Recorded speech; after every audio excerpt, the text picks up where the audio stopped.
I had deleted this from yesterday's video because it would have completely derailed the topic. It was related to how sadness is an aesthetic for people, but sometimes I question where the line is blurred between coping with your depression or general sadness versus it being performative. People manifest their suffering from a temporary state to their persona or identity. Like, you know, that one person who it's just everything is misery to them. Some people who even leave comments on my videos, I could tell based on whenever you comment, like how you present yourself. You know how you can see someone's comment history on your YouTube channel now? Like, I could tell they're generally unhappy, pessimistic, or miserable as a person. Like, I would not ever hang out with you. Like, I just be heart in the comments anyway. Like, hey, your life is not mine. You don't seem very happy with anything, and everything is black and white to you, and that's just how you live. So that's how you'll experience life, you know. And this is what I mean. For some people, their misery or anger is just not a temporary state. They embody it. I believe this is something that happens unconsciously as well.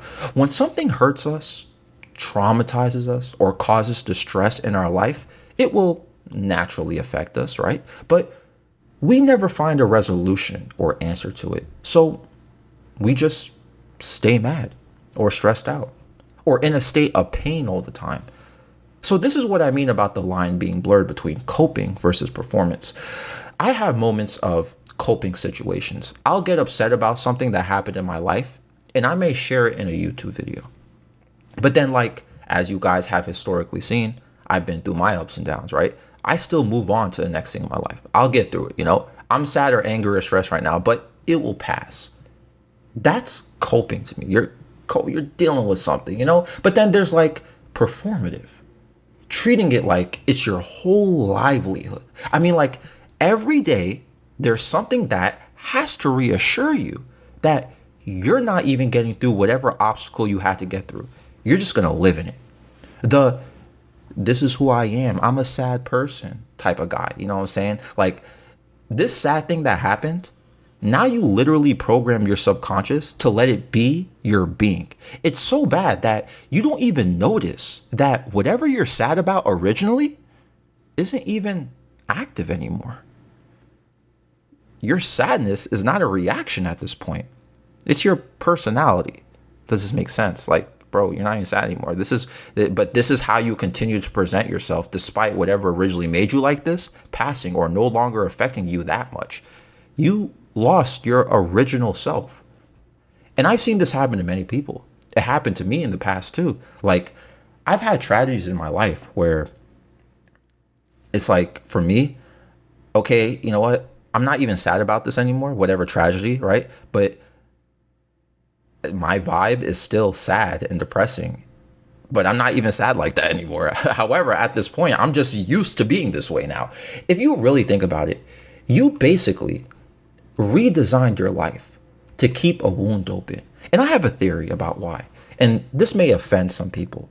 And I'm only saying that because it's just something I'm trying to articulate and rationalize. So if this doesn't come out correctly, I apologize. Okay. My theory is that the reason why some people don't exit out of this performative depression or sadness is because in that space, you may still get the most engagement and connection from others. To say bluntly, you get the most attention doing it. Because if you're going through something, people who care about you will always check up on you. They'll message you, DM you, call you, validate, whatever, right? Even if you don't have anybody who cares about you right now, you can find people who will care about you because you have a story to sell. And by leaving this sadness aesthetic, this performative aesthetic, right? You feel like, wait, if being hurt or appearing hurt is what gets me connections with others, community in a sense from others, what happens if I'm no longer hurt? Will people stop caring? Will I lose that audience of people who were messaging me, calling me, validating me? Will these same people stay here by my side if I'm no longer like this? And now you're worried if you're going to lose a part of yourself at this point because you're used to some people associating you or knowing you through a lens of a depressive person. And then Again, at this point, you may not even actually be truly bothered or hurt about whatever did hurt you or made you sad anymore. You're just doing it at this point. Having struggles, going through tragedies, and feeling pain is always fair and legitimate to talk about. Everyone goes through it, literally, okay? Nobody's perfect. I'm not saying don't talk about your struggles. I'm saying that when that struggle stops being an episode or a season in your life and becomes the main character, is like, at this point, it's not really helping you anymore. It's keeping you in the same exact place month after month, year after year, under the illusion that you need to let this still affect you. And the messed up part is that this is all mentality. This is why I mentioned at the beginning of the video. When I said manifest, I'm not talking about woo-woo. Like, if I think about this, it will appear in front of me. Like, I'm not talking about manifest in that sort of way. I'm talking about manifest. Like, you literally reprogram yourself to believe something and it externalized. And the messed up part is that we reward performative behavior like this, not just with attention, but with identity reinforcement. Someone may not even be coping through a situation, right? And being publicly expressive about what they're going through, right? But let's say they make a post about how bad their life is right now, right? It gets crazy engagement online. People are liking it. People are commenting. People are sharing. And whatever social media platform you're using, the algorithm is going to be like, oh, this person got engagement? People are reacting like this? Let me show it to more people. And then now some people have this dopamine rush when they are being perceived, or they're perceiving that their content, whatever they posted, that post I'm talking about is, quote, successful, just because they shared how bad their life is. And then when that dopamine hits, like, oh, I just did something successful. People feel like healing from whatever hurt you is only possible through social expense. That's the currency. And that healing is not actually going to heal. It's funny because if you really think about it, when you're going through something in life, it's actually supposed to make you less interesting to people. Social media rewards chaos.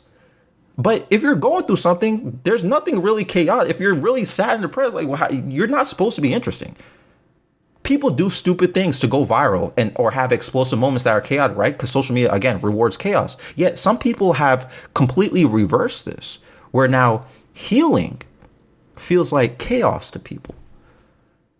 And it's completely reprogramming someone else's worth.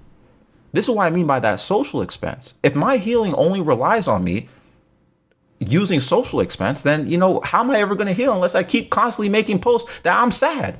Or I constantly keep identifying myself as this and presenting myself as this. And if I can make a moral to this video, it's that don't let your performance of pain, sadness, because we all do performative pain, by the way. We all do. Like, when we're sad, we'll show it. We'll express it, right? Don't let that, your pain, your sadness, or anything completely rob you of being yourself again. If you're going through something, you got to get back to where you originally were. But whatever hurt you, you'll take that lesson. You'll just go back to how you were, but you'll be more wiser. Nothing wrong with sharing what you've been through. Sorry if whatever I said about that posting thing came off wrong. Nothing wrong with sharing it or going whatever you're going through, but also give yourself the ability to grow. Because at a certain point, you're not really proving you survived an incident or a tragedy. You're proving that you're still living in it. Anyway, this episode is found on Spotify and YouTube. I'm out.